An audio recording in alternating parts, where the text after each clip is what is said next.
Santapan Harian Minggu 11 Desember 2022.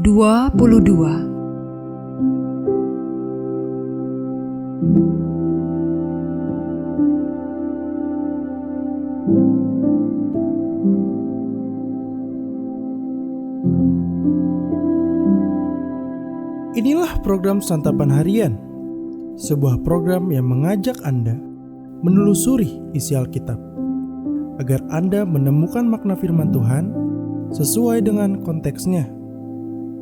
Santapan Harian tertuju bagi Anda yang ingin memiliki kehidupan rohani yang segar, kuat, dan sigap. Hari ini kita akan membaca Nehemia pasalnya yang keempat. Namun kita akan membacanya pada ayat yang pertama hingga ayatnya yang ke-9. Sebelumnya, mari kita berdoa. Firman-Mu yang kuasa untuk mengubah sikap kami. Firman-Mu yang tegakkan di saat kami terjatuh. Penuhkanlah bejana kami dengan air sungai-Mu ya Kristus, agar kami yang haus akan firman-Mu ini dipenuhi oleh terang firman-Mu. Di dalam nama-Mu Kristus kami memohon. Amin.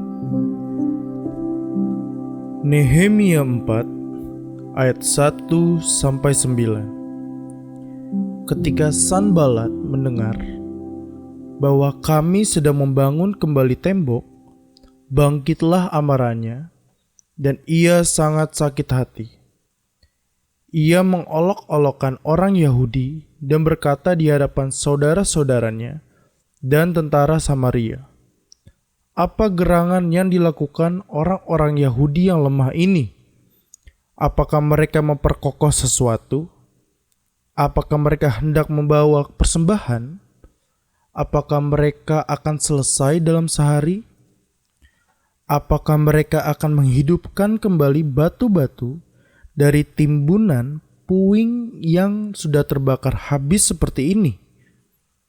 Lalu berkatalah Tobia, orang Amon itu, yang ada di dekatnya, "Sekalipun mereka membangun kembali, kalau seekor anjing hutan meloncat dan menyentuhnya, robohlah tembok batu mereka. Ya Allah kami, dengarlah bagaimana kami dihina. Balikanlah cercaan mereka menimpa kepala mereka sendiri, dan serahkanlah mereka menjadi jarahan di tanah tempat tawanan. Jangan kau tutupi kesalahan mereka, dan dosa mereka jangan kau hapus dari hadapanmu, karena mereka menyakiti hatimu dengan sikap mereka terhadap orang-orang yang sedang membangun.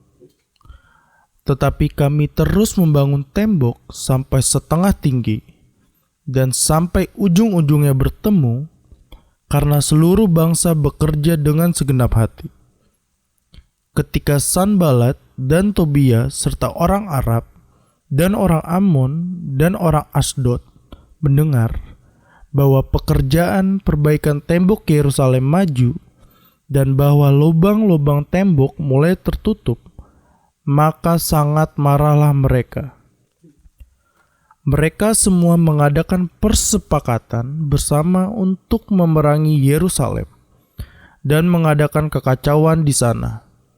Tetapi kami berdoa kepada Allah kami dan mengadakan penjagaan terhadap mereka siang dan malam karena sikap mereka.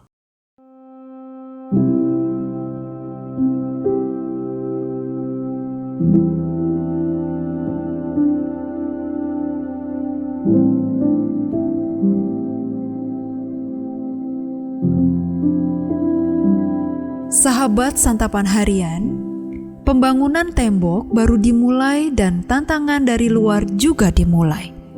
Sanballat marah dan sangat sakit hati, bahkan mengolok-olok orang Yahudi. Mereka menghina dan meragukan kualitas pekerjaan.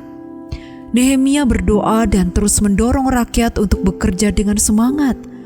Ujung-ujung tembok mulai bertemu dan lubang-lubang sudah tertutupi. Hasil kerja itu membuat Sanballat dan komplotannya semakin marah. mereka merencanakan perang dan kekacauan. Sekali lagi, Nehemia dan rakyat berdoa kepada Allah. Ancaman penyerangan dan pembunuhan terus didengar rakyat. Belum lagi kekuatan fisik yang merosot dan pekerjaan masih banyak. Menyerah. Mungkin itu yang muncul dalam pikiran mereka. Namun, Nehemia terus berdoa dan berusaha menguatkan umat agar berpengharapan kepada Allah yang dahsyat. Mereka pun digambarkan melakukan pekerjaan dengan satu tangan karena tangan yang satu lagi memegang perlengkapan perang. Mereka tetap bekerja sepenuh hati walau kondisi tegang dan melelahkan. Hinaan, ejekan, dan ancaman bisa dengan begitu gampang merusak mental kita. Tak jarang, itu membuat kita patah semangat, undur diri, bahkan melarikan diri. Namun, kita telah belajar dari Nehemia dan rakyat untuk tidak mudah menyerah dan putus asa. Justru pengalaman iman mereka harus menjadi pendorong bagi setiap kita untuk bangkit, merendahkan diri dan memohon kekuatan Allah agar kita semakin maju dan berkembang. Jika hinaan bagaikan cambuk, hal itu akan membuat kita berlari semakin kencang dan bersemangat untuk sampai ke tujuan kita. Hinaan bisa muncul di tengah kehidupan keluarga, di tempat kerja, dan di banyak tempat lain. Kita bisa saja dihina karena lemahnya kemampuan, buruknya penampilan, ataupun aspek lain. Jika dihina, mari kita ekstra hati-hati dan tetap berada di koridor yang benar. Tetaplah bersemangat dalam berkarya. Penghina akan bersorak jika kita gagal dan kalah. Maka dari itu, kita harus menang. Dengan berdoa dan bekerja tanpa mengenal lelah, penghinaan akan luntur. Mari kita berdoa. Tuhan, tolong kami untuk tetap berdiri teguh dalam kasih-Mu, walau kami didera kata-kata yang menjatuhkan dan menyakitkan, dengan selalu mempercayai-Mu dan terus bekerja dengan segenap hati. Dalam kasih-Mu Yesus, kami memohon. Amin.